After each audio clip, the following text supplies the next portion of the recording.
Sir, let's get the latest updates muna on Omicron. Ano ba po bang latest balita? Well, Omicron has been declared as a variant of concern. And as you all know, the WHO has declared several of the past variants as variants of concern, kagaya ng Delta, ng Beta, at ng Alpha. And they actually raged in different countries. No? So I'm also surprised at the speed that WHO declared it as a variant of concern. Kasi usually, they call it a variant of interest and then wait a few weeks and months and then they declared variant. But apparently, because of the number of mutations that were seen by the scientists, they kind of raised their alarm bells. And I have to thank Omicron. Ano? I think because of Omicron, our vaccination lines have become longer.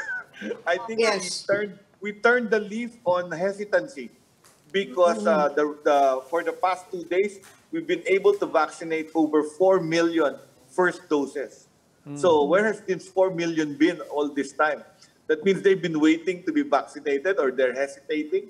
Well, probably with the news of the Omicron, they all decided to finally get the vaccines, which is good, which is actually very good.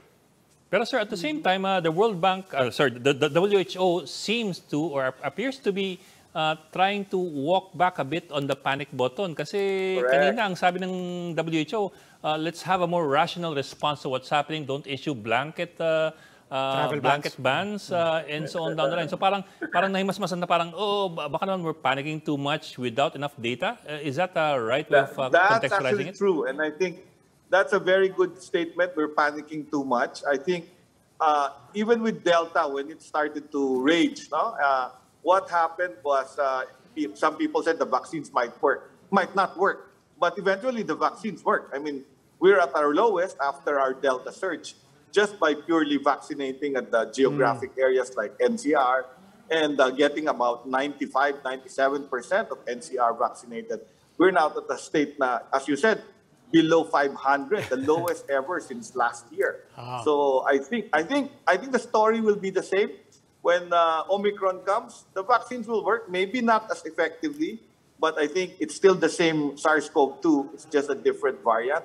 But I think some of the vaccines will continue to work. And at this point, that's my advice. Our best protection that we have right now is just still the face mask and the vaccines. So if there's any preparation we need to do, it's to get, at this time, more people really vaccinated. How did our national vaccine program go?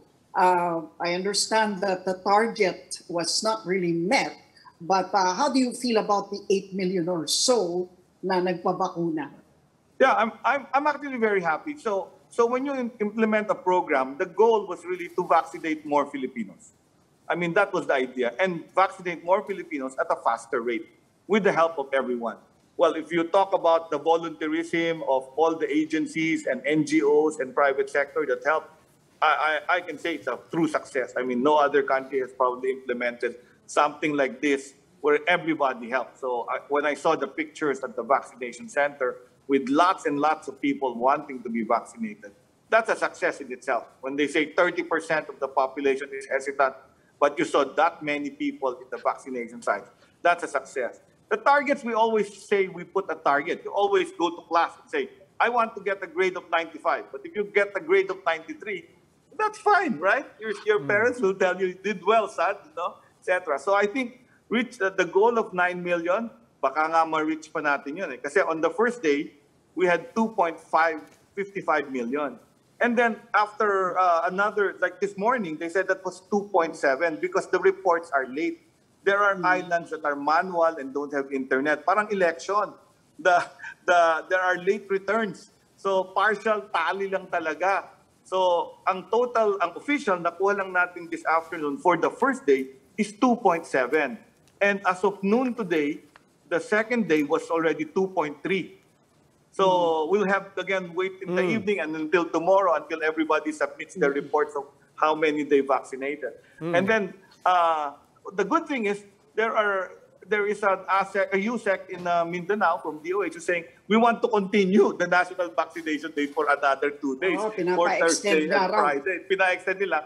Because they want to finish, and because the people are going to the vaccination sites in Mindanao. So that's a good thing. So in that sense, if you ask me, I think this effort was all worth it. And I think the next effort will be very, very good. No, we will probably be picking up more patients that would want to be vaccinated. Yeah, Dr. But Ted. on December 15, 16, and 17.